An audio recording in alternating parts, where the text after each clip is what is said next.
പിതാവിൻ്റെയും പുത്രൻ്റെയും പരിശുദ്ധാത്മാവിൻ്റെയും നാമത്തിൽ ആമേൻ. ഈശ്വംശിയായിക്ക് സ്തുതിയായിരിക്കട്ടെ, ഇപ്പോഴും എപ്പോഴും സ്തുതിയായിരിക്കട്ടെ. എനിക്ക് ഇത്രയും സ്നേഹം നിറഞ്ഞ എൻ്റെ ദൈവജനങ്ങളെ, നിങ്ങളെല്ലാവരെയും ഈ വചന ശുശ്രൂഷയിലേക്ക് യേശുനാമത്തിൽ സ്വാഗതം ചെയ്യുന്നു. ഹല്ലേലൂയ. നമ്മളിന്ന് ജൂലൈ 7-ാം തീയതി 2024 ഞായറാഴ്ചയിലെ വചന ശുശ്രൂഷയിലേക്ക് പ്രവേശിക്കാൻ പോവുകയാണ്. ഇപ്പോൾ 14-ാമത്തെ ഞായറാഴ്ചയിലേക്കാണ് നമ്മൾ പ്രവേശിക്കുക. 14-ാമത്തെ ഞായറാഴ്ച, ആണ്ടുവട്ടത്തിലെ 14-ാമത്തെ ഞായറാഴ്ച, അങ്ങനെയല്ല നമ്മൾ സാധാരണ പറയണേ. അപ്പോൾ അതിന് പ്രവേശിക്കുന്നതിന് മുമ്പായിട്ട് നമുക്ക് പരിശുദ്ധ അമ്മയുടെ മധ്യസ്ഥമായി അപേക്ഷിക്കാം. നന്മ നിറഞ്ഞ പറയുമേ, നിനക്ക് സ്വസ്തി, കർത്താവ് അങ്ങയുടെ കൂടെ സ്ത്രീകളിൽ അങ്ങ് അനുഗ്രഹിക്കപ്പെട്ടവളാകുന്നു. അങ്ങയുടെ ഉദരത്തിൻ ഫലമായി ഈശോ അനുഗ്രഹിക്കപ്പെട്ടവനാകുന്നു. പരിശുദ്ധ മറിയമേ, ദൈവത്തിൻ്റെ അമ്മേ, പാപികളായ ഞങ്ങൾക്ക് വേണ്ടി ഇപ്പോഴും ഞങ്ങളുടെ മരണസമയത്തും ഈശോയോട് പ്രാർത്ഥിക്കണമേ. ആമേൻ. ഞാൻ നന്മ പറഞ്ഞ അറിയുമ്പോൾ ഒരു ചെറിയ വ്യത്യാസമൊക്കെ വരുത്തിയത് ഞാൻ നേരത്തെ പറഞ്ഞിട്ടുള്ളതാണ്.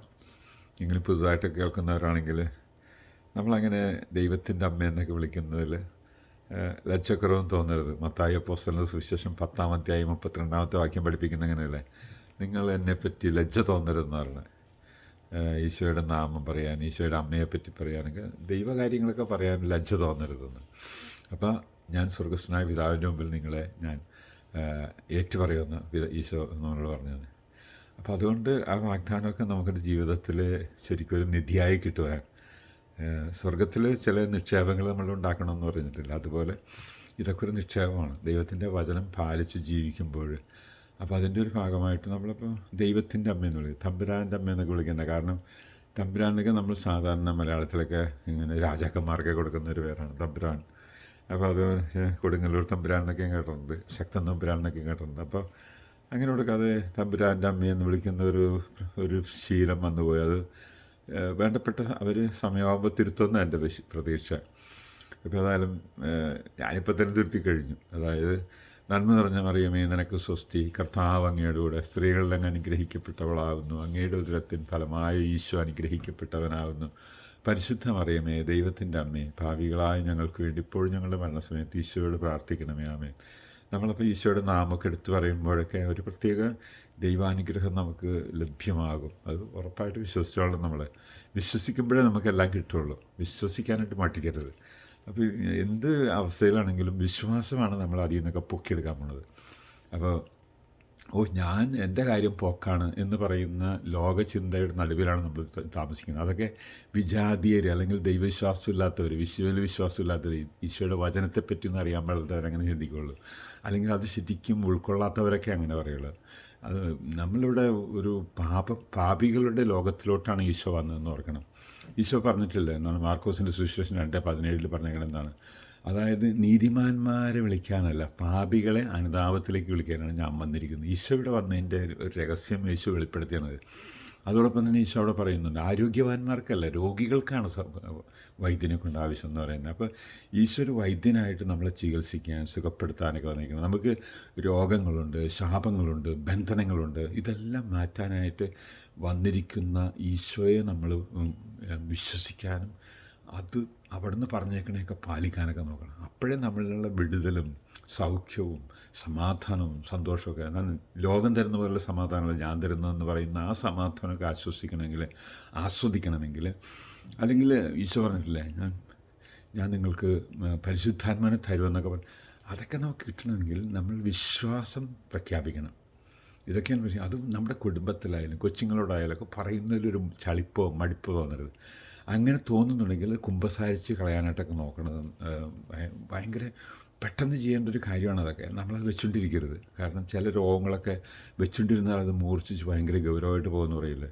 ഹാർട്ട് അറ്റാക്ക് വന്നവനപ്പം തന്നെ അവിടെ വെച്ചുകൊണ്ടിരുന്നാൽ ചില പെട്ടെന്ന് അവൻ മരിച്ചു പോകുന്നു. നേരെ മറിച്ച് ഹാർട്ട് അറ്റാക്ക് വന്ന ഉടനെ തന്നെ ആശുപത്രിയിൽ ആംബുലൻസ് വഴിയൊക്കെ എത്തിച്ചിട്ട് നമ്മൾ അതിൻ്റെ ട്രീറ്റ്മെൻറ്റ് തുടങ്ങുമ്പോൾ അവൻ്റെ ചിലപ്പോൾ വല്ല ബ്ലോക്കൊക്കെ ആയിരിക്കും, അതൊക്കെ എടുത്ത് കളയാനൊക്കെ പറ്റും. നേരെ മറിച്ച് ആ ബ്ലോക്ക് ഇരിക്കുകയാണെങ്കിൽ തീർച്ചയായിട്ടും അവർക്ക് അത് മാരകമായിട്ട് മാറും. എന്ന് പറഞ്ഞ പോലെ നമ്മുടെ ആത്മീയമായ രഹസ്യങ്ങൾ നമുക്ക് വെളിപ്പെട്ട് കിട്ടുമ്പോൾ അതൊക്കെ ശരിക്കും പാലിക്കാനായിട്ട് നമ്മൾ അങ്ങോട്ട് തയ്യാറാണ്. അങ്ങനെ പാലിക്കുമ്പോഴാണ് ദൈവം അതിൽ ശരിക്കും ദൈവത്തിൻ്റെ പ്രവർത്തനം നമുക്ക് അനുഭവിക്കാൻ സാധിക്കുകയുള്ളൂ. ദൈവം അങ്ങനെയുള്ളവർ നോക്കി നടക്കുകയാണ്. ദൈവം എല്ലാം കാണുന്നവരാണ്. 139 സങ്കീർത്തനം അങ്ങനെയല്ല നമ്മൾ പഠിപ്പിച്ചിരിക്കുന്നത്.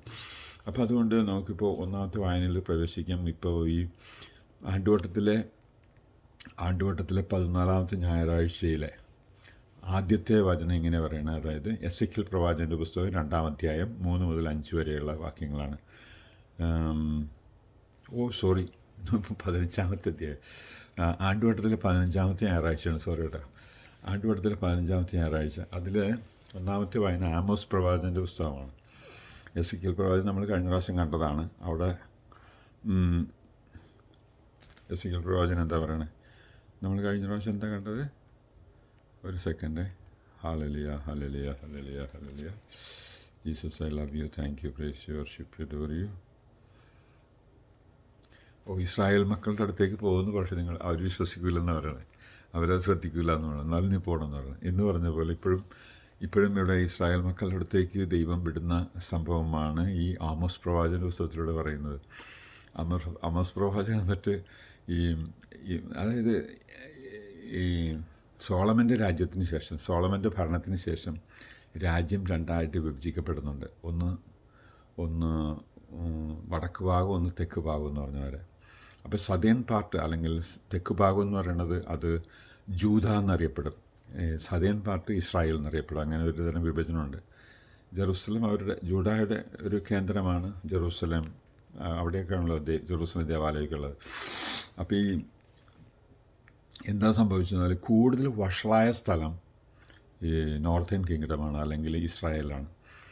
ഇസ്രായേൽ എന്ന് പറയുമ്പോൾ ജൂഡ ഗോത്രമുണ്ട്, പിന്നെ ഇസ്രായേലുണ്ട്. ഇസ്രായേലിലാണ് 10 പൂർവ്വപിതാക്കന്മാരൊക്കെ ഉള്ളത്. ഇവിടെ രണ്ട് പേരാണുള്ളത്, ജൂഡയുടെയും ഡാൻ്റെയും എന്നാണ് തോന്നുന്നത്. എന്തോ ആയിട്ടെ, ഏതായാലും അങ്ങനെ ഒരു തരം ഈ ഇസ്രായേലിൻ്റെ 12 മക്കളിൽ 10ഉം 2ഉം എന്നുള്ള രീതിയിൽ വിഭജിക്കപ്പെട്ടു. ഏതായാലും കൂടുതൽ വഷളാകാതെ നിന്ന സ്ഥലം ജൂഡയാണ്. ജൂഡയിൽ ദൈവത്തിൻ്റെ ഇടപെടൽ വളരെ കുറവാണ്. നേരെ മറിച്ച് ഇസ്രായേലിലാണ് കൂടുതൽ ഇടപെടൽ. അവിടേക്കാണ് എലീശ പ്രവാചകനൊക്കെ ദൈവം പ്രത്യേകമായിട്ട് അയച്ചത് എന്ന് പറഞ്ഞ പോലെ. അവിടെ ഇപ്പോൾ ആമോസിനെ അയക്കുകയാണ്. അപ്പോൾ ആമോസ് അവിടെ ചെല്ലുമ്പോൾ സ്വീകരണത്തെപ്പറ്റി പറയുന്നൊരു കാര്യമാണ് നമ്മളിവിടെ കാണുന്നത്. Amaziah the priest of Bethel sent to Amos. അല്ലേ, അമത്സ്യ എന്ന് പറഞ്ഞൊരു പ്രീസ്റ്റ്. അത് പ്രീസ്റ്റ് എന്ന് പറയുമ്പോൾ ബത്തേലിൻ്റെ പ്രീസ്റ്റ് എന്നൊക്കെ പറയുമ്പോൾ അത് ഈ നിയമപ്രകാരം ഉണ്ടാക്കിയിട്ടുള്ള പ്രീസ്റ്റല്ല, അത് രാജാവ് തന്നെയൊക്കെ ഉണ്ടാക്കുന്ന പ്രീസ്റ്റാണ്. രാജാവ് തന്നെ ഉണ്ടാക്കുന്നത്. അതൊരു ശരിയായിട്ടുള്ള കീഴ്വഴക്കമല്ല. ശരിക്കും ദൈവത്തിൻ്റെ ലേവി ഗോത്രത്തിൽ നിന്നൊക്കെ തിരഞ്ഞെടുക്കണമെന്നൊക്കെയാണ് ദൈവം വെളിപ്പെടുത്തിയിരിക്കുന്നത്. അപ്പോൾ അതൊന്നും പാലിക്കാതെ ഒരു അഹങ്കാരത്തിൽ നിന്ന് ഉണ്ടാക്കിയിരിക്കുന്നതാണ്. പിന്നെ മാത്രമല്ല ഇസ്രായേലിൽ എന്താണ് സംഭവിച്ചതെന്ന് വെച്ച് കഴിഞ്ഞാൽ നമ്മൾ ശ്രദ്ധിക്കേണ്ട ഒരു കാര്യം, ഈ ജെറൂസലം ജൂഡയിലാണ്. അപ്പോൾ ജൂഡയിലുള്ള ജെറൂസലേമിലേക്ക് ആളുകൾ ഭക്തി പാരവശ്യത്തോടുകൂടി വന്ന് വഴിപാടുകളൊക്കെ നടത്തുമ്പോൾ രാജ്യത്തിൻ്റെ ഒത്തിരി ഈ എന്താണ് പറയണത്, സമ്പത്തൊക്കെ ദേവാലയം ഏറ്റെടുക്കും, അല്ലെങ്കിൽ ദേവാലയത്തിലോട്ട് കൊണ്ടുപോയും. അപ്പോൾ നമ്മുടെ രാജ്യം, ഇസ്രായേൽ രാജ്യം ദാരിദ്ര്യമായി തീരുമെന്നുള്ളൊരു സാമ്പത്തികമായ ദർശനം. അത് ദർശനമൊന്നുമല്ല, അതൊരു തരം മാനുഷികമായ കണക്കൂട്ടലാണത്.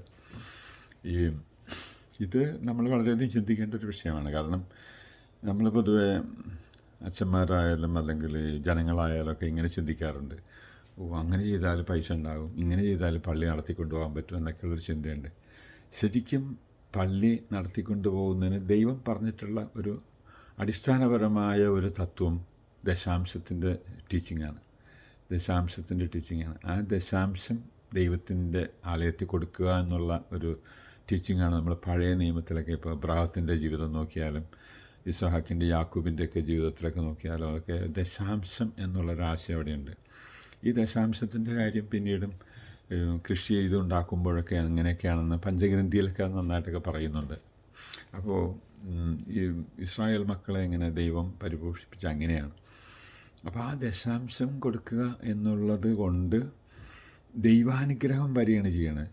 ഇപ്പോൾ കഴിഞ്ഞ 23 എന്താണ് പുറപ്പാടിൻ്റെ പുസ്തകം 21 അധ്യായം 25 വാക്യമുണ്ടല്ലോ, അതായത് നീ ദൈവത്തെ ആരാധിക്കുക, നിനക്ക് ഒരു അസുഖവും വരത്തില്ല, അവിടെ നല്ല സമൃദ്ധി ഉണ്ടാകും, നിൻ്റെ ഇപ്പോൾ ആഹാരത്തിന് ഒരു മുട്ടും ഉണ്ടാവില്ല എന്ന് പറയുന്ന ഒരു പഠിപ്പിക്കലുണ്ട് അവിടെ. എന്ന് പറഞ്ഞതുപോലെ ഈ ദൈവത്തിൻ്റെ ശരിക്കും പറഞ്ഞിരിക്കുന്ന പോലെയൊക്കെ നമ്മൾ കർശനമായിട്ട് പാലിക്കാനായിട്ട് നമ്മൾ ശ്രദ്ധിക്കണം. അപ്പോൾ ദൈവത്തിൻ്റെ വചനം പാലിക്കുക എന്നുള്ളതാണ് അതിൻ്റെ അർത്ഥം. അപ്പോൾ വചനം ദൈവം എന്തൊക്കെ വെളിപ്പെടുത്തിയിട്ടുണ്ടോ ആ വെളിപ്പെടുത്തി എന്താണെന്ന് മനസ്സിലാക്കാനും അത് ഹൃദയത്തിൽ താലോലിക്കുവാനും അത് ജീവിക്കാൻ നോക്കുമ്പോഴാണ് നമ്മുടെ ജീവിതത്തിന് ശരിക്കും അഭിവൃദ്ധി സമൃദ്ധിയൊക്കെ ഉണ്ടാകുന്നത്. അത് അക്ഷരാർത്ഥത്തിൽ പാലിക്കാൻ സാധിച്ചാൽ അത് വലിയൊരു അനുഗ്രഹമാണ്. അപ്പോൾ എത്രമാത്രം നമുക്ക് അക്ഷരാർത്ഥത്തിൽ പാലിക്കാൻ സാധിക്കും അത് നോക്കണം. അതിന് നമുക്ക് പൊതുവേ അതിൻ്റെ സഹായമില്ല. അപ്പോൾ ആ സഹായം വേണമെങ്കിൽ ഈശോയോട് ചോദിക്കണം.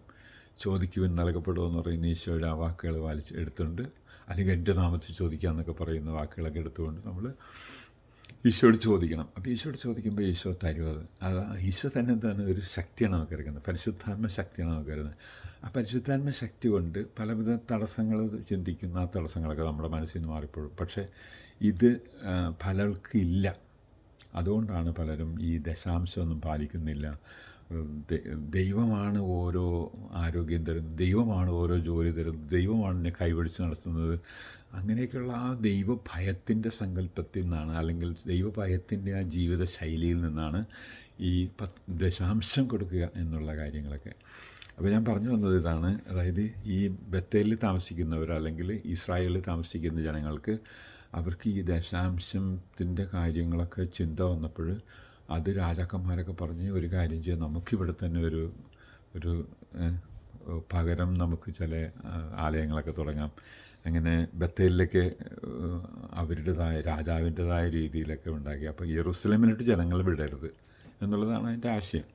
അപ്പോൾ ജെറുസലേമത്തെ വിടാതെ സാമ്പത്തികമായിട്ടുള്ള കാര്യങ്ങളൊക്കെ അവിടെ തന്നെ കിട്ടാൻ വേണ്ടി, ആ രാജ്യത്തിന് കിട്ടാൻ വേണ്ടി, അത് പുറത്തേക്ക് ചോർന്നു പോകാതിരിക്കാൻ വേണ്ടി, ഞാൻ ഇത്തരണത്തിൽ ഒരു പിതാവ് ആകാൻ പോകുന്ന ഒരു അച്ഛന് ഞങ്ങളുടെ വീട്ടിലൊക്കെ വന്നപ്പോഴിങ്ങനെ സംസാരിച്ച് ഞാൻ ഓർക്കുന്നുണ്ട്. അപ്പോൾ സംസാരം ഇങ്ങനെയാണ്, ഈ എന്താണ് വട്ടയിലച്ഛൻ്റെ മുട്ട വിരിയുമെന്ന് ചോദിച്ചിട്ടുണ്ടാണ്. വട്ടയിലച്ഛൻ്റെ മുട്ട ഇവിടെ വിരിയിക്കുമോ അച്ഛോ എന്ന് ചോദിച്ചു. അപ്പോൾ ഞാനത് വിരിയിക്കില്ല എന്ന് അച്ഛൻ മറുപടി കൊടുത്ത് അയാൾക്ക് സന്തോഷമായിരുന്നു. വട്ടയിലച്ഛൻ എന്ന് പറയുമ്പോൾ നമുക്കറിയാമല്ലോ, അതായത് അഭിഷേകാഗ്നി ധ്യാനകേന്ദ്രമൊക്കെ നടത്തിക്കൊണ്ട് പോകുന്ന വട്ടയിലച്ഛൻ ഈ രാജ്യത്ത് വന്ന് ഇവിടെ ഒരു ധ്യാനകേന്ദ്രമൊക്കെ തുടങ്ങാനും അതുവഴി. അപ്പോൾ ഞാനത് പെട്ടെന്ന് സന്ദർഭത്തിൽ ഇപ്പോൾ ഈ ചിന്തകൾ വെച്ചുകൊണ്ട് തന്നെ സംസാരിക്കുകയെന്ന് വെച്ചാൽ സമ്പത്ത് മുഴുവനും ധ്യാനകേന്ദ്രം കൊണ്ടുപോയി കളയുമെന്നുള്ള പേടി ശരിക്കും അങ്ങനെ. പക്ഷെ എന്താണ് അതുവഴി സംഭവിക്കുന്നതെന്ന് വെച്ചാൽ ആത്മീയമായ ധ്യാനകേന്ദ്രം എന്ന് പറയുമ്പോൾ എപ്പോഴും ദൈവവചനത്തെ ധ്യാനിച്ചും ദൈവത്തിൻ്റെ സ്വരം മനസ്സിലാക്കിയും കൊണ്ട് പോകുന്ന ഒരു ആത്മീയ കേന്ദ്രമാണത്. അപ്പോൾ അതൊന്നും വരരുത്, അത് മുളക്കരുത്. അതാണ് മുട്ട വിരിയോ എന്നൊക്കെ ചോദിക്കുമ്പോൾ അത് അങ്ങനത്തെ സംവിധാനം ഇവിടെ ഉണ്ടാകരുത് എന്ന് പറയുന്ന ഒരു സംഭവം. അത് ഭയങ്കര എന്ന് പറഞ്ഞാൽ നമ്മൾ ഒരിക്കലും ആത്മീയമായി വളരരുത് എന്ന് പറയുന്ന ഒരു ചിന്തയുടെ തുല്യമാണ്. ഇതൊക്കെ ധ്യാനകേന്ദ്രം എന്നൊക്കെ പറയുന്നത് ശരിക്കും പറഞ്ഞാൽ അത് ദൈവീയമായിട്ടുള്ള കാര്യങ്ങൾ കൂടുതൽ ധ്യാനിക്കുകയും ചിന്തിക്കുകയും അനുഗ്രഹങ്ങൾ മേടിക്കുകയും അവർ കൂടുതലായിട്ട് ദൈവത്തോട് പ്രാർത്ഥിക്കുകയും ചെയ്യുന്നൊരു സങ്കേതമാണത്. അപ്പോൾ അതൊക്കെ വരരുതെന്ന് പറയുമ്പോൾ ആ രാജ്യത്തെ അല്ലെങ്കിൽ ആ പള്ളിയുടെ അല്ലെങ്കിൽ ആ രൂപതയുടെ മക്കളൊക്കെ ആത്മീയമായി ദാരിദ്ര്യം പിടിച്ചവരായിട്ട് മാറും. അപ്പോൾ അത് ഭയങ്കര അപകടം നിറഞ്ഞ ഒരു പ്രസ്താവനയായിപ്പോയി. ഏതായാലും ചില ആളുകളെയൊക്കെ സന്തോഷിപ്പിക്കാൻ വേണ്ടി അതൊക്കെ അപ്പം തന്നെ അങ്ങനെയൊക്കെ പറയാൻ പാടില്ലാത്തതായിരുന്നു എൻ്റെ വിശ്വാസം. നമ്മളെന്ത് ചെയ്യണം, അതൊക്കെ ദൈവത്തിനോട് സംബന്ധിച്ച് ഞാൻ ആലോചിക്കട്ടെ, ഞാൻ പ്രാർത്ഥിക്കട്ടെ, ഞാൻ പ്രാർത്ഥിച്ച് നോക്കട്ടെ.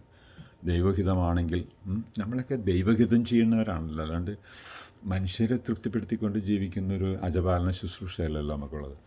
അപ്പോൾ ഇതോടെ ഞാനിപ്പോൾ അങ്ങനെ ഈ സന്ദർഭശാൽ ഇത് പറഞ്ഞപ്പോൾ അങ്ങനെ പറയുകയാണ്, ഇത് ഇസ്രായേൽ ജനങ്ങൾ രണ്ടായിട്ട് വിഭജിക്കപ്പെട്ടു. ഇസ്രായേലെന്നും ജൂത എന്നും പറഞ്ഞിട്ട് രാജ്യങ്ങളൊക്കെ ഉണ്ടായി. അപ്പോൾ ഇസ്രായേലിലെ സമ്പത്ത് മുഴുവനും ജൂതായിലോട്ട് ഒഴുകാതിരിക്കാൻ വേണ്ടി അല്ലെങ്കിൽ ജെറൂസലേമിലോട്ട് ഒഴുകാതിരിക്കാൻ വേണ്ടി ആർട്ടിഫിഷ്യലായിട്ട്, അല്ലെങ്കിൽ എന്താണ് പറയണേ, ഒരു ഒരു ആർട്ടിഫിഷ്യൽ, ശരിക്കുള്ള ധ്യാന ഒരു ആധ്യാത്മിക കേന്ദ്രമല്ല. രാജാവ് തന്നെ ഉണ്ടാക്കി, രാജാവ് തന്നെയൊക്കെ വലിയ ഇത് വെച്ച് ആൾക്കാരെ അങ്ങനെ മയക്കെടുത്ത് ശരിക്കും അവിടെ ഒരു പുതിയ അവരുടേതായ രീതിയിൽ, രാജാവിൻ്റെതായ രീതിയിൽ ദൈവികമായ പാരമ്പര്യങ്ങളൊന്നും പാലിക്കാതെ തന്നിഷ്ടമായിട്ടൊക്കെ എന്താണ് പുരോഹിതന്മാരെയൊക്കെ നിയമിച്ചിട്ടുള്ളൊരു സംവിധാനങ്ങളെ പണ്ട് ഇതുണ്ടായിരുന്നു. അങ്ങനെയൊക്കെയാണല്ലോ ഇപ്പോൾ ഈ പ്രൊട്ടസ്റ്റൻ്റ് സഭയിലൊക്കെ നമ്മൾ കാണുന്നത്. പ്രൊട്ടസ്റ്റൻ്റ് സഭ എന്നൊക്കെ പറയുമ്പോൾ ഇത് തന്നെ സംഭവം. അതായത് ഇപ്പോൾ ഇസ്രായേലും ജൂത എന്ന് പറയുന്ന പോലെയൊക്കെ തന്നെയാണ് സംഭവം. ജൂത ശരിക്കും ദൈവത്തിൻ്റെ ദൈവം വെളിപ്പെടുത്തിയ പാരമ്പര്യത്തിൽ നിന്ന് തന്നെ, ദൈവം വെളിപ്പെടുത്തി പഠിപ്പിച്ച വചനത്തിൽ നിന്നുകൊണ്ട് തന്നെ ഓരോ കാര്യങ്ങൾ ചെയ്തുകൊണ്ട് പോകുന്ന ഒരു രാജ്യം. അതാണ് ജൂത എന്ന് പറയുമ്പോൾ. അതെന്ന് പറഞ്ഞ പോലെ കത്തോലിക്ക സഭ എന്ന് പറയുമ്പോൾ അങ്ങനെയൊക്കെയാണ്. പ്രൊട്ടസ്റ്റൻ്റ് സഭ അതിനെയൊക്കെ പ്രൊട്ടസ്റ്റ് ചെയ്തുകൊണ്ട് ചെയ്യുന്നൊരു സഭയായിട്ട് വരും.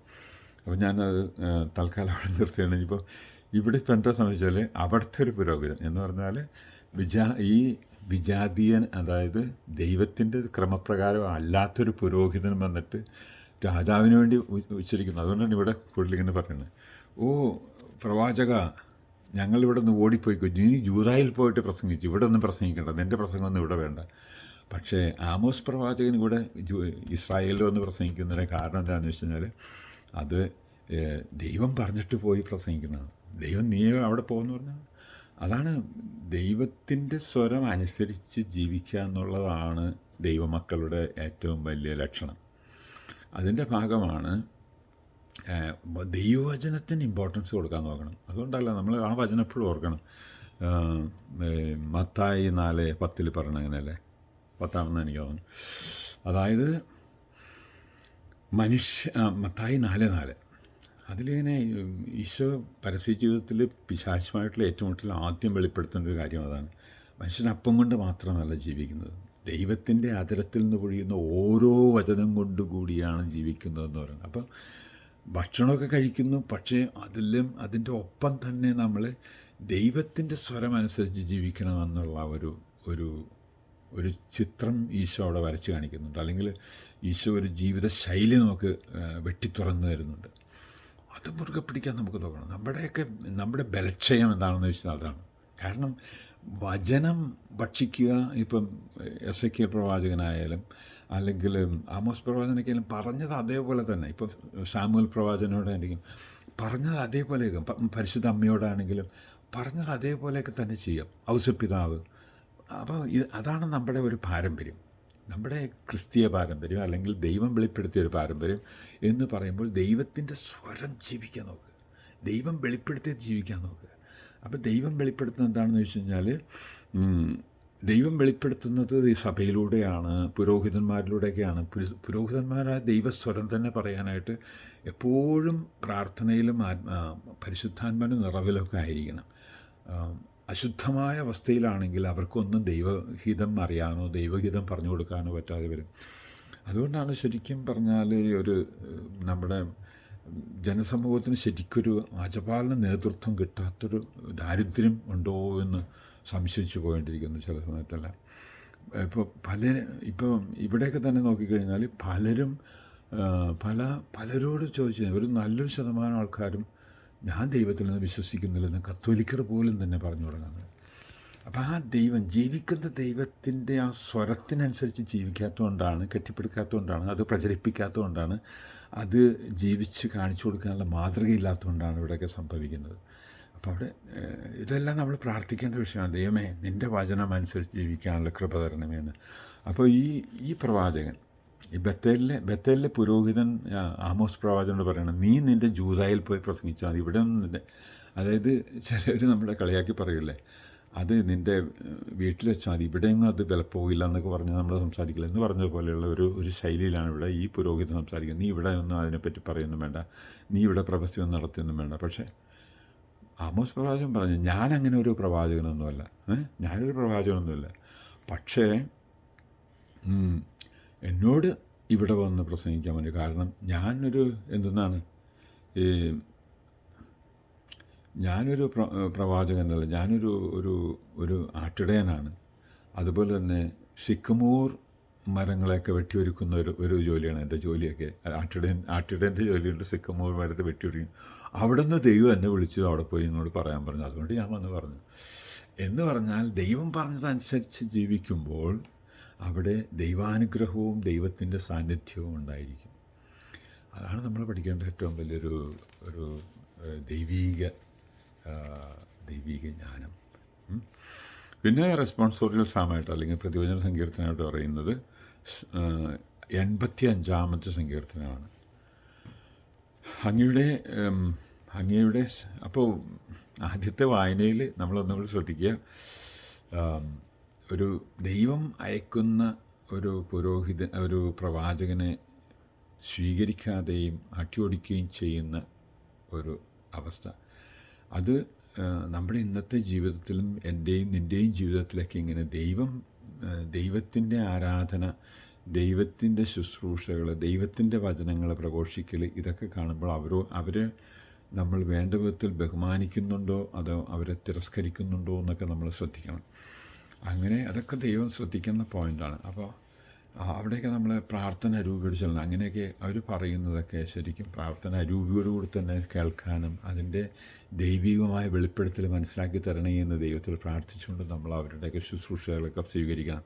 അങ്ങനെ സ്വീകരിക്കാതെ അവരെ തള്ളിക്കളയും പുറത്താക്കുകയൊക്കെ ചെയ്തു കഴിഞ്ഞാൽ ഇസ്രായേൽ ജനങ്ങൾക്ക് പറ്റിയ പോലെയുള്ള അവർ ഉടനെ തന്നെ അതൊക്കെ അങ്ങനെ കേൾക്കാതെ വന്നുകൊണ്ട് എന്ത് പറ്റി, അവർ മുഴുവനും പ്രവാസത്തിലോട്ട് പോകേണ്ടി വന്നു. ബാബിലോൺ അടിമത്തത്തിലോട്ടൊക്കെ അവർ പോയി. ഇസ്രായേലുകാർ ആദ്യം ഈജിപ്ത് അടിമത്തത്തിലായിരുന്നതുപോലെ പിന്നെ അത് കഴിഞ്ഞിട്ട് ഇപ്പോൾ ബാബിലോൺ അടിമത്തത്തിലോട്ടൊക്കെ പോയി. അപ്പോൾ അങ്ങനെയൊക്കെയുള്ള ആ ദുരന്തങ്ങൾ നമ്മുടെ ജീവിതത്തിൽ സംഭവിക്കാതിരിക്കാൻ, ഒരു അടിമത്തത്തിലോട്ട് നമ്മൾ പോകാതിരിക്കാൻ നമ്മളെപ്പോഴും ദൈവത്തിൻ്റെ വെളിപ്പെടുത്തലും പഠിപ്പിക്കലും അവിടുത്തെ സംവിധാനം അനുസരിച്ചുള്ള ഒരു ജീവിതത്തിൽ മുറുകെ പിടിച്ച് മുന്നോട്ട് പോകാൻ കൃപയും വരങ്ങളൊക്കെ നമുക്ക് മേടിക്കണം. 85-ാമത്തെ സങ്കീർത്തനമാണ് പിന്നെ നമുക്ക് ഈ ആഴ്ചയിൽ നമുക്ക് ധ്യാനിക്കാനുള്ളത്. അങ്ങയുടെ സ്ഥിരമായ സ്നേഹം ഞങ്ങൾക്ക് കാണിച്ചു തരണമേ ദൈവമേ, ഞങ്ങൾക്ക് നിൻ്റെ രക്ഷ തരണമേ എന്ന് പറഞ്ഞ് പ്രാർത്ഥിക്കുന്ന ദൈവജനങ്ങളെ നമുക്കിവിടെ കാണാൻ സാധിക്കുന്നത്. കാരണം ബാബിലോൺ അടിമത്തിലോട്ടൊക്കെ പോയി അവർ ദുരിതത്തിലായി. കാരണം ദൈവസ്വരം കേൾക്കാതെ വരുമ്പോൾ നമ്മൾ കൂടുതൽ ദുരിതത്തിലാകും എന്നുള്ളതാണ്. ദൈവസ്വരം കേട്ടാൽ നമ്മളെപ്പോഴും സുരക്ഷിതരായി നിൽക്കും. ദൈവത്തെ ആരാധിച്ചും ദൈവത്തെ സ്തുതിച്ചും ദൈവിഷ്ടം നിറവേറ്റിക്കൊണ്ടും ജീവിച്ചാൽ.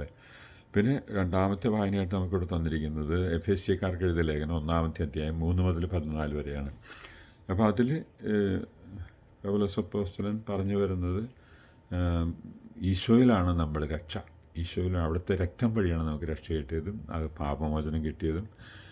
പിന്നെ അവിടുന്ന് അങ്ങനെ നമ്മളെ രക്ഷിച്ചുകൊണ്ട് നമുക്ക് ഒത്തിരി ഗ്രേസസ് തന്നിരിക്കുന്നു, അതായത് കൃപകളൊക്കെ തന്നിരിക്കുന്നു. അപ്പോൾ ഈശോയുടെ നമ്മളത് പരിശുദ്ധ കുർബാനയിലാണത് ശരിക്കും സംഭവിക്കുന്നത്. അതായത് ഈശോയുടെ ആ പീഡാസകനവും മരണവും ഉയർപ്പൊക്കെയാണ് നമ്മൾ ആ പരിശുദ്ധ കുർബാനയിൽ ആഘോഷിക്കുന്നത്. അപ്പോൾ ഈശോയുടെ മരണം വഴിയാണ് നമുക്ക് പാപമോചനം. കാരണം ഈശോയുടെ പരിഹാര ബലിയാണ്, നമ്മുടെ പാപങ്ങൾക്ക് വേണ്ടി ഈശോ പരിഹാരം അനുഷ്ഠിച്ച് അർപ്പിക്കുന്ന ഒരു ബലിയാണത്. അപ്പോൾ ഈശോയുടെ പരിഹാര ബലി വഴി നമുക്ക് പാപമോചനം ലഭിക്കുന്നു. മാത്രമല്ല നമ്മുടെ പാപങ്ങളൊക്കെ കഴുകിക്കളയപ്പെടുന്നു. ഒരു കുർബാനയിൽ നമ്മൾ ശരിക്കും ഭക്തിയോട് പങ്കെടുക്കുമ്പോൾ, നല്ല സജീവമായി പങ്കെടുക്കുമ്പോൾ നമുക്ക് അതിൻ്റെ പാപം പരിഹാരം ബലിയാണത്. പിന്നെ അത് കഴിഞ്ഞിട്ട് നമ്മളങ്ങനെ ശുദ്ധീകരിക്കപ്പെട്ട് നമ്മളിലേക്ക് ഈശോ, പരിശുദ്ധനായ ഈശോ നമ്മളുടെ ഹൃദയത്തിലേക്ക് കടന്നു വരുന്നു. പരിശുദ്ധനായ ഈശോ കടന്നു വരുമ്പോൾ പരിശുദ്ധനായ ആത്മാവിനെയും, ഈശോയിൽ നിറഞ്ഞു നിൽക്കുന്ന ആത്മാവിനെയും, അങ്ങനെയാണ് എനിക്ക് മനസ്സിലാകുന്നത്. അപ്പോൾ അങ്ങനെ പരിശുദ്ധാത്മാവിനെ കൊണ്ട് നിറഞ്ഞ, അത് ദൈവാത്മാവിനെ നയിക്കപ്പെടുന്ന മക്കളൊക്കെ ദൈവത്തിൻ്റെ മക്കളാണ്. അങ്ങനെ ഇപ്പം ദൈവബലിയൊന്നും ഇല്ലാത്ത മക്കൾക്ക് ശരിക്കും ദൈവാത്മാവില്ലാത്ത മക്കളായി പോകും. ദൈവബലി നന്നായിട്ട് പങ്കെടുക്കാത്തവർക്കും ഇതുപോലെ തന്നെ അവസ്ഥകളുണ്ടാകും. ഇപ്പോൾ 12 അപ്പോസ്തലന്മാരിൽ നമുക്കറിയാം യൂദാസ് കറിയോത്തയാണ് ശരിക്കും പങ്കെടുക്കാത്തത്. ബാക്കി 11 പേര് നന്നായിട്ട് പങ്കെടുത്തായിട്ടാണ് നമ്മൾ കാണുന്നത് ഇവൻ്റെ ഉള്ളിൽ. അപ്പോൾ അതുപോലെ തന്നെ നമ്മൾ ദൈവബലിയിലൊക്കെ വന്നതുകൊണ്ടും ആയില്ല, വരുമ്പോൾ തന്നെ. അപ്പോൾ അതുകൊണ്ട് എന്തെങ്കിലും ശരിക്കും അശുദ്ധി നമ്മുടെ ഹൃദയത്തിലൊക്കെ ഉണ്ടെങ്കിൽ അതൊക്കെ കുമ്പസാരം എന്നുള്ള കൂദാശ ഉപയോഗിച്ച് നമ്മളതിനെ മാറ്റണം. അതാണ് പിന്നെ എഫേസ്യക്കാർക്ക് എഴുതിയ ലേഖനം 1:17-18 ഒന്നാം അധ്യായം 17-18 വചനമാണ് ഗോസ്പൽ അക്ലമേഷനായിട്ടുള്ളത്. May the Father of our Lord Jesus Christ enlightened, അത് ഭയങ്കരതാണ്. അതായത് യേശു ക്രിസ്തുവിൻ്റെ പിതാവായ ദൈവം നമ്മുടെ ഹൃദയത്തിൻ്റെ കണ്ണുകൾ തുറക്കട്ടെ. അപ്പോൾ ഏതൊരു പ്രത്യാശയിലേക്കാണോ നമ്മൾ വിളിച്ചിരിക്കുന്നത് അത് കാണാനായിട്ട് യേശുക്രിസ്തുവിൻ്റെ പിതാവായ ദൈവം നമ്മുടെ ഹൃദയത്തിൻ്റെ കണ്ണുകൾ തുറക്കട്ടെ എന്ന് പറഞ്ഞ് പ്രാർത്ഥിക്കുന്നത് മനോഹരമായൊരു വചനമാണ്. അപ്പോൾ നമ്മളിവിടെ ജീവിതം എന്ന് പറഞ്ഞാൽ ഇവിടെ കുറേ കാര്യങ്ങളുണ്ടാക്കലല്ല, ഈ ലോകത്തിൻ്റെ അരൂപിയുടെ പ്രചോദനവും പ്രബോധനവും അനുസരിച്ചല്ല നമ്മൾ പോകേണ്ടത്. നമ്മൾ ശരിക്കും പോകേണ്ടത് ദൈവത്തിൻ്റെ സ്വരം ജീവിച്ചും അതനുസരിച്ച് പ്രചരിപ്പിച്ചും അതനുസരിച്ച് പോകുമ്പോഴാണ് ദൈവത്തിൻ്റെ പക്കൽ സമ്മാനത്തിനായി നമ്മൾ പിതാവിൻ്റെ ഭവനത്തിലേക്ക് ഈശോയോടൊപ്പം നമ്മൾ യാത്രയാകുന്നത്. ഞാൻ വന്ന് നിങ്ങളെ കൂട്ടിക്കൊണ്ടുപോകും എന്നുള്ള വചനം യോഹന്നാൻ്റെ 14-ാമത്തെ അധ്യായത്തിൽ പറഞ്ഞത് ഓർത്തേക്കണം. പിന്നെ സുവിശേഷ ഭാഗമായിട്ടുള്ളത് മാർക്കോസിൻ്റെ സുവിശേഷം 6-ാം അധ്യായം 7-13 വരെയാണ്. ഇവിടെ ഈശോ 12 അപ്പോസ്തലന്മാരെ വിളിക്കുന്നു, അവർ പറഞ്ഞയക്കുന്ന ഭാഗമാണ്. അവിടെ പ്രധാനമായിട്ട് നമ്മൾ ഓർക്കേണ്ടത് അൺക്ലീൻ സ്പിരിറ്റിന് അതോറിറ്റി കൊടുത്തെന്നും പറഞ്ഞുകൊണ്ടാണ്. കണ്ടോ, ആ തുടക്കം തന്നെ അതാണ് 7-ാമത്തെ വാക്യത്തിൽ. അതായത് അപ്പോസ്തലന്മാരെ വിളിച്ചിട്ട് ഉടനെ അൺക്ലീൻ സ്പിരിറ്റ്, അതായത് ഈ പിശാചിൻ്റെ അരൂപിയൊക്കെ അതിൽ നിന്ന് എല്ലാവർക്കും മോചനം കൊടുക്കാനായിട്ടാണ് അവർ വിടുന്നത്. അപ്പോൾ ഇത് അജപാലന ശുശ്രൂഷയിലൊരു വലിയൊരു കാര്യം അശുദ്ധാത്മാക്കൾ നിറഞ്ഞിരിക്കുന്ന മക്കളെയൊക്കെ രക്ഷിച്ചെടുക്കുക എന്നുള്ളതാണ്. അതിൽ നിന്ന് മോചനം കൊടുക്കുക, അതിനുള്ള അധികാരം അതോറിറ്റി ഉണ്ട്. അത് പരിശുദ്ധാത്മ വഴിയാണ് നമുക്കത് ലഭിക്കുന്നത്. അതുകൊണ്ടാണ് ഈശോ പറയുന്നത്, ദൈവാത്മാവിനാലാണ് ഞാൻ പിശാചുക്കളെ ബഹിഷ്കരിക്കുന്നതെങ്കിൽ ദൈവരാജ്യം ഇവിടെ വന്നു കഴിഞ്ഞു എന്ന് പറയുന്ന മത്തായി അപ്പോസ്തലന്റെ സുവിശേഷം 12-ാം അധ്യായം 28-ാമത്തെ വാക്യം നമ്മളെപ്പോഴും ഓർത്തിരിക്കേണ്ട വാചപാലന ശുശ്രൂഷയിൽ. അപ്പോൾ അത് അപ്പനും അമ്മയ്ക്ക് അതൊക്കെ ഉപയോഗിക്കാം. അതായത് മക്കളൊക്കെ ശരിക്കും അശുദ്ധിയിൽപ്പെട്ടിട്ടുണ്ടെങ്കിൽ അതിൽ നിന്നൊക്കെ കർത്താവായ യേശുക്രിസ്തുവിൻ്റെ നാമത്തിൽ ഈ കുഞ്ഞിൽ നിവേശിച്ചിരിക്കുന്ന എല്ലാ ദുഷ്ടശക്തികളെയും ഞാനിപ്പോൾ ഈശോയുടെ കുരിശിന് വീട്ടിലേക്ക് ആട്ടി ഓടിക്കുന്നു എന്നൊക്കെ പറയാനായിട്ടൊക്കെ ഒരു തൻ്റെ ഇടം നമുക്ക് പരിശുദ്ധാത്മാവ് വഴി നമുക്ക് ലഭിക്കണം. അങ്ങനെയുള്ള ആ ഒരു, അതായത് നമ്മളിങ്ങനെ സുവിശേഷ വേല ചെയ്യണമെന്നുള്ള സന്ദേശമാണ് ഈശോ പറയുന്നത്. അവരെല്ലാം ഈശോയുടെ സമാധാനമൊക്കെ ആശംസിക്കണം. നല്ല തുറവിയോടുകൂടി സ്വീകരിക്കുന്നവർക്ക് അത് കിട്ടും, ഇല്ലാത്തവരുടെ അവരെ കാലിൽ പൊടിയൊക്കെ തട്ടിക്കളഞ്ഞു പോകണമെന്നും പറഞ്ഞുകൊണ്ടുള്ള നിർദ്ദേശങ്ങളാണ് അപ്പോസ്തലന്മാരെ അയക്കുമ്പോൾ ഈശോ തൻ്റെ പരസ്യജീവിതകാലത്ത് 3 വർഷക്കാലത്തെ പരസ്യജീവിതകാലത്ത് അപ്പോസ്തലന്മാരെ വിളിച്ചിങ്ങനെ അയക്കുമ്പോൾ അവർക്ക് കൊടുത്ത നിർദ്ദേശങ്ങളൊക്കെ നമ്മൾ ശ്രദ്ധിക്കണം. നമ്മൾ ഓരോരോ ദൈവകാര്യങ്ങൾ പറയുമ്പോൾ സ്വീകരിക്കുകയാണെങ്കിൽ അവിടെ ദൈവരാജ്യമാണ് അവിടെ വരുന്നത്. ദൈവത്തിൻ്റെ ആ ഒരു ഭരണം നമുക്കവിടെ കാണാൻ സാധിക്കും. അത് സ്വീകരിക്കാൻ മനസ്സ് കാണിക്കാതെ തന്നിഷ്ടമായിട്ട് അഹങ്കാരപരമായിട്ടൊക്കെ പോവുകയാണെങ്കിൽ, ദൈവത്തിൻ്റെ വചനത്തിന് വില കൊടുക്കാതെ ജീവിക്കുന്ന ഒരു സാഹചര്യമൊക്കെ ആണെങ്കിൽ തീർച്ചയായിട്ടും അവിടെ ദൈവത്തിൻ്റെ അനുഗ്രഹം ആ കുടുംബത്തിനോ ആ വ്യക്തികൾക്കോ ഒന്നും അനുഭവിക്കാൻ പറ്റില്ല. അവരപ്പോൾ സാത്താൻ്റെ പിടിയിലേക്ക് പോകുന്നു, ദുരാത്മാവിൻ്റെ പിടിയിലേക്ക് പോകുന്നു, ദുഷ്ടാത്മാവിൻ്റെ പിടിയിലേക്ക് പോകുന്നു എന്നുള്ളതാണ് ഈശോയുടെ വ്യക്തമാക്കുന്നത്. ഒത്തിരി സമയം ദീർഘിച്ചുകൊണ്ട് ഞാൻ പേര് നിർത്തുന്നു. പിതാവിൻ്റെയും പുത്രൻ്റെയും പരിശുദ്ധാത്മാവിന്റെ നാമത്തിൽ ആമേൻ. ഈശോ മിശിഹായ്ക്ക് സ്തുതിയായിരിക്കട്ടെ, ഇപ്പോഴും എപ്പോഴും സ്തുതിയായിരിക്കട്ടെ.